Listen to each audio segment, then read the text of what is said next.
Asia cup 2025 Dubai international stadium में 28 सितंबर को भारत और पाकिस्तान के बीच में खेला जाने वाला है फाइनल मुकाबला। बहुत सारे विरोध के बाद, अलग अलग प्रदर्शन के बाद भी भारतीय टीम का इस मैच में पार्टिसिपेट करना कहीं ना कहीं अपने आप में प्रश्न का विषय बना रहा है शुरू से ही। लेकिन ये पहली बार नहीं है कि एशिया कप की सीरीज में भारत और पाकिस्तान एक दूसरे के सामने होंगे। इसके पहले भी भारत और पाकिस्तान इस सीरीज के दो मुकाबले एक दूसरे के साथ खेल चुके हैं, जहां पर भारत की टीम ने ना केवल पाकिस्तान को बुरी तरीके से हटाया, लेकिन हाथ ना मिलाकर एक ऐसा जेस्चर भी यहां पर प्रदर्शित कर दिया कि देखिए, पहलगाम में जो हुआ उसे हम भूले नहीं हैं। ऑपरेशन सिंदूर हम सभी को याद है और शायद आपसे हाथ ना मिलाकर जो विरोध प्रदर्शन करना था वो किया गया, क्योंकि ट्रू स्पोर्ट्समैनशिप यही बोलती है कि आपकी ओपोनेंट टीम चाहे कैसी भी हो, आप उनसे कितनी भी बुरी तरीके से हारे या जीते हो, लेकिन आप हमेशा उनसे हैंडशेक करते हैं, एक स्पोर्ट्समैनशिप अपनी यहाँ पर दिखाते हैं। लेकिन भारत की टीम ने, इनफैक्ट भारत के जो हमारे कप्तान हैं यादव जी, आप सभी समझ गए होंगे मैं किसकी बात कर रही हूं, उन्होंने एक बहुत ही स्ट्रॉन्ग जेस्चर यहां पर दिखाया और एक ऐसा मैसेज सभी को दिया कि देखिए, हम भले ही यहां पर मैच खेलने के लिए आए हैं, लेकिन हम अभी भी इस कृत्य की यहां पर निंदा करते हैं। हालांकि ये कितना जस्टिफाइड है कितना नहीं, हम इसे वीडियो के आखिर में समझेंगे, लेकिन समझ लीजिए कि आखिर ये जो विरोध हुआ, इतने ज्यादा प्रदर्शन हुए, उसके पीछे कारण क्या था और भविष्य में 28 सितंबर को जो ये मैच होने वाला है उसमें क्या ऐतिहासिक चीज होने वाली है। नमस्कार साथियों, मैं प्रज्ञा पांडे स्वागत करती हूँ आप सभी का गली से ग्लोबल हमारे YouTube चैनल में। Do like and subscribe it for more such amazing updates. अब देखिए, हम सभी को याद है एक निस्त्रंश घटना यहाँ पर घटी थी, एक ऐसी घटना घटी थी जिसको आप और हम शायद भूल नहीं सकते। बात कर रही हूँ पहलगाम अटैक के बारे में, वो टेरर अटैक जिसे 22 अप्रैल 2025 को अंजाम दिया गया था, जहां पर लोगों को उनके धर्म के आधार पर चुन चुनकर गोली मारी गई थी और बाद में बोला गया था कि ठीक है, चलिए जाइए और जाकर किसको बता दीजिए, अपनी सरकार को बता दीजिए, अपने प्राइम मिनिस्टर मोदी को बता दीजिए। ये वो समय था जब भारत और पाकिस्तान के बीच में चीजें बहुत ज्यादा एस्केलेट हो गई थी। भारत और पाकिस्तान ने अपने सारे टाइज यहाँ पर खत्म कर दिए थे। भारत ने बहुत निंदा की इस घटनाक्रम की और इसी के साथ भारत ने लॉन्च किया ऑपरेशन सिंदूर। ऑपरेशन सिंदूर के साथ ही भारत ने वो करारा जवाब दिया पाकिस्तान को, जिसका पाकिस्तान शायद हकदार था। उन टेररिस्ट को करारा जवाब दिया जिसके ये सारे टेररिस्ट जवाब के हकदार थे। लेकिन इस पूरे घटनाक्रम में कहीं भी पाकिस्तान ने यह स्वीकार नहीं किया कि वो आतंकवाद को पनाह देता है। उल्टा ये हुआ कि पाकिस्तान को एक यूएनएससी की, नेशनल सिक्योरिटी काउंसिल की अगर हम बात करें, तो पाकिस्तान को यहाँ पर चेयर दे दी गई। बोला गया कि भाई अब आप इसका यहाँ पर क्या करने वाले हैं, आप इसको चेयर करेंगे 2025 के लिए। और वहीं पर बोला गया कि भाई सबसे बड़ा दिक्कत कौन है, तालिबान है। देखिए, पाकिस्तान ये बात बोल रहा है कि तालिबान मुसीबत है, जबकि खुद यहाँ पर कितना ज्यादा आश्रय देके रखता है टेररिज्म को।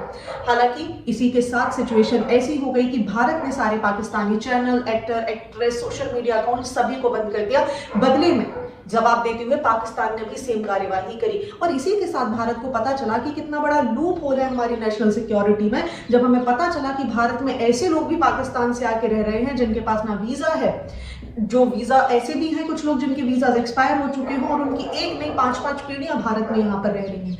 ऐसे में इन सारी स्टेप्स के बावजूद भारतीय टीम यहाँ पर चली गई मैच खेलने के लिए। जाएगी क्यों नहीं, क्योंकि इंडिया पाकिस्तान का क्लैश हमेशा बहुत बड़ा मुद्दा बनता है। एक ऐसी चीज जहां पर 2.5 करोड़ रुपए में तक टिकट यहाँ पर बिक जाते हैं। ये वही टाइम पीरियड है जब एड्स रन करने के लिए 10-10 सेकंड के एड रन करने के लिए 16-16 लाख रुपए खर्च किए जाते हैं। अब आप सोच रहे होंगे, एक तरफ कमाई की बात की जा रही है और एक तरफ देशभक्ति की बात की जा रही है, तो शायद ये वर्ल्ड यहाँ पर ट्रेड की बात करता है, कॉमर्स की बात करता है, तो शायद सभी ने चुना गांधी जी को। मतलब मैं बात कर रही हूँ यहाँ पर पैसे की।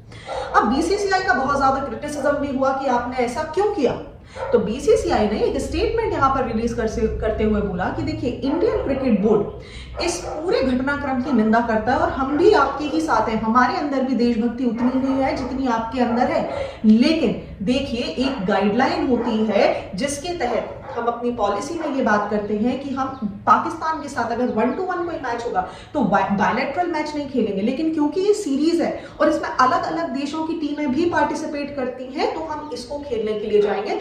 अब दैट इज समथिंग कि हमारे कितने मैचेस पाकिस्तान के साथ फंसने वाले हैं और कितने नहीं। अब सवाल ये उठता है कि ये घटनाक्रम से पाकिस्तान की टीम की निंदा क्यों हुई?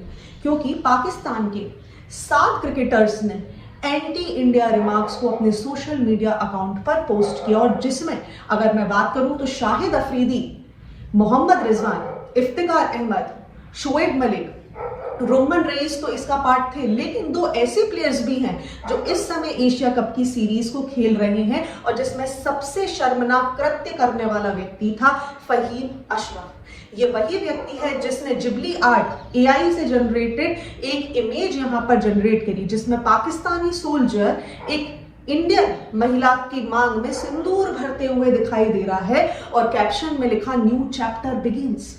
कितना बड़ा मजाक था और माहौल था उस घटनाक्रम का जिससे शायद लोग अभी भी उभरे नहीं थे, जिसको शायद वो लोग जिनके साथ घटनाक्रम हुआ था, जिनको गन पॉइंट पे उनका धर्म पूछकर माना गया था, शायद उससे अभी भी वो बाहर नहीं आ पा रहे थे। ऐसे में भारतीय लोग और इस घटनाक्रम का मजाक उड़ाता हुआ ये ट्वीट, ये पोस्ट फहीम अशरफ के द्वारा किया गया और इसके बाद इनकी घोर निंदा भी हुई। ये बताता है कि भाई आप एक अच्छे स्पोर्ट्समैन जरूर हो सकते हैं, लेकिन शायद आपके अंदर कहीं से भी एम्पैथी नहीं है।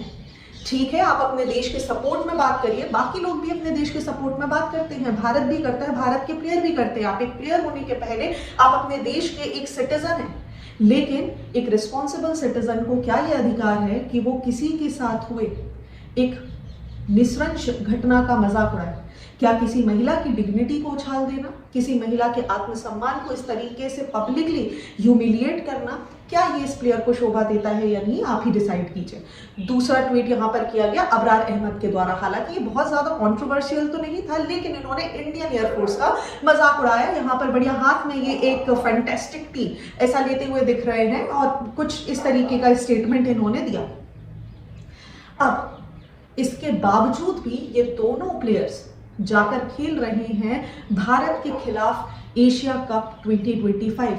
तो विरोध तो होना ही था और इस विरोध का सबसे पहला प्रमाण निकला जहां पर भारतीय कप्तान सूर्या यादव ने यहां पर पाकिस्तान के काउंटर पार्ट मतलब पाकिस्तान के जो कैप्टन थे सलमान आगा, उनके साथ पहले ही मैच में इनको हराने के बाद हाथ मिलाने से मना कर दिया और इसकी लोगों ने बड़ी तारीफ की कि चलिए कहीं तो हमने पाकिस्तान को उसकी असली हैसियत दिखाने की कोशिश करी, लेकिन इससे अभी भी ये जस्टिफाई नहीं हो जाता कि इतने घटनाक्रम के बाद हम मैच खेलने क्यों गए। हालांकि इसको कंट्रोवर्सी देने की भी कोशिश की गई और बांग्लादेश और इंडिया के बीच में रिश्ते बिगाड़ने की भी कोशिश की गई और बहुत लोगों ने बोला कि देखिए इसी सीरीज में भारत और बांग्लादेश ने भी कुछ मैच खेले और भारत की टीम तो इतनी एरोगेंट है कि उसने बांग्लादेश के साथ भी हाथ नहीं मिलाया। और आप जानते हैं इस चीज को फैलाने का काम किया गया बांग्लादेश के इतने बड़े प्रोपोगेंडिस्ट की अगर हम बात करें मोहम्मद यूनुस के द्वारा। लेकिन इसके बाद एक इमेज रिलीज की गई और बहुत मजाक के तौर पर उसमें लिखा गया, एक कटाक्ष मारा गया कि देखिए पाकिस्तान मीडिया एक नोट यहाँ पर ले लो भाई, कोई ड्रामे की जरूरत नहीं है, केवल दोनों कंट्रीज के बीच में, दोनों देशों के बीच में आपस में यहाँ पर एक रिस्पेक्ट है, एक इज्जत है और इसके बाद कभी भी हम दोनों के बीच में एटलीस्ट स्पोर्ट्समैनशिप को लेकर किसी भी तरीके का मजाक तो मत उड़ाना। अब ये मैच महत्वपूर्ण क्यों हो जाता है वो भी समझ लीजिए, क्योंकि पहली बार ऐसा हो रहा है जब से एशिया कप 2025 की सीरीज लॉन्च हुई है, ये पहली बार है कि 41 सालों में 41 इयर्स में भारत और पाकिस्तान एक दूसरे के आमने सामने आएंगे। जी हाँ, अभी तक ऐसा कभी भी नहीं हुआ कि भारत और पाकिस्तान ने इस पूरी सीरीज में कभी भी एक दूसरे के आमने सामने यहाँ पर फाइनल का मुकाबला खेला हो। अगर मैं आपको जानकारी दे दूं तो भारत ने अभी तक एशिया कप में सबसे ज्यादा ट्रॉफीज जीती हैं, मतलब लगभग 8 ट्रॉफीज भारत के पास है और वहीं पाकिस्तान की बात करें तो उसका नाम तीसरे नंबर पे आता है और दूसरे नंबर पे 6 ट्रॉफीज के साथ श्रीलंका यहाँ पर बैठा हुआ है। तो 41 सालों में वो भी ऑपरेशन सिंदूर के बाद ये घटनाक्रम यहाँ पर बन रहा है। ये ऐसा संयोग है जो शायद आप और हम बहुत बेसब्री से इसका जैसे इंतजार कर रहे हैं, लेकिन अनफॉर्चुनेटली ऑपरेशन सिंदूर के बाद ये घटनाक्रम घट रहा है तो शायद आपका और हमारा पैट्रियोटिज्म कहीं ना कहीं अलाउ नहीं करेगा कि हम इस मैच को देखें। बट स्टिल जो लोग इसे देखना चाह रहे हैं वो उनकी मर्जी है। अब क्योंकि भारत और पाकिस्तान 41 साल बाद यहाँ पर एक दूसरे के आमने सामने होंगे फाइनल मुकाबले में, इसीलिए महत्वपूर्ण तो है ही। अब क्योंकि पाकिस्तान हर बार बड़ा विरोध प्रदर्शन करता है और बोलता है कि देखिए इंडिया के पास क्या है, इंडिया तो हमारा मजाक उड़ाता है, इंडिया के यहाँ खुद गरीबी है, इंडिया के यहाँ रोजगार नहीं है, तो ऐसे में इस मैच के समय मुझे लगता है आपको और मुझे, हम सभी को, या जो लोग पहले मैच देख चुके हैं उन्हें हार्दिक पांड्या को देखना चाहिए। हार्दिक पांड्या जो कि अपनी लग्जरी वॉचेस के लिए जाने जाते हैं और इस समय एशिया कप में भी वो एक ऐसी घड़ी पहने हुए हैं अपने हाथ में जो चर्चा में बनी हुई है। जी हाँ, मैं बात कर रही हूँ रिचर्ड मिल RM2704 सीरीज की उस वॉच के बारे में, जिसकी इस समय मार्केट कीमत 20 करोड़ रुपए है।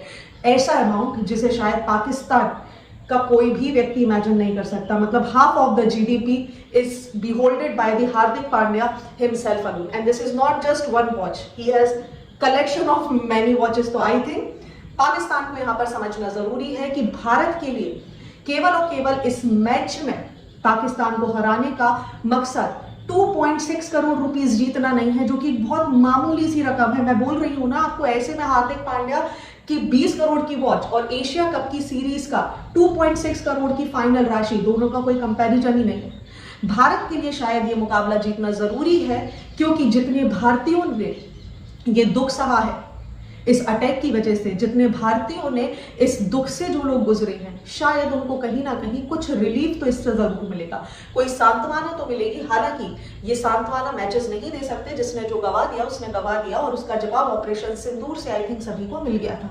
लेकिन फिर भी जितनी बार पाकिस्तान हमारे सामने आता है, जिस जिस जगह पर हमारे सामने आता है, हम चाहते हैं हर बार पाकिस्तान की यहाँ पर हार हो। तो शायद being Indian and being the true patriotic, मैं यही विश करूंगी कि आगे आने वाले मुकाबले में 28 सितंबर को पाकिस्तान की यहाँ पर हार ना हो, बहुत बुरे तरीके से हार हो, जिसे शायद उसने कभी सोचा नहीं था। आप किसके फेवर में हैं? आप क्या चाहते हैं कि भारत जीते या पाकिस्तान जीते? Do comment in the comment section. Thank you and see you soon.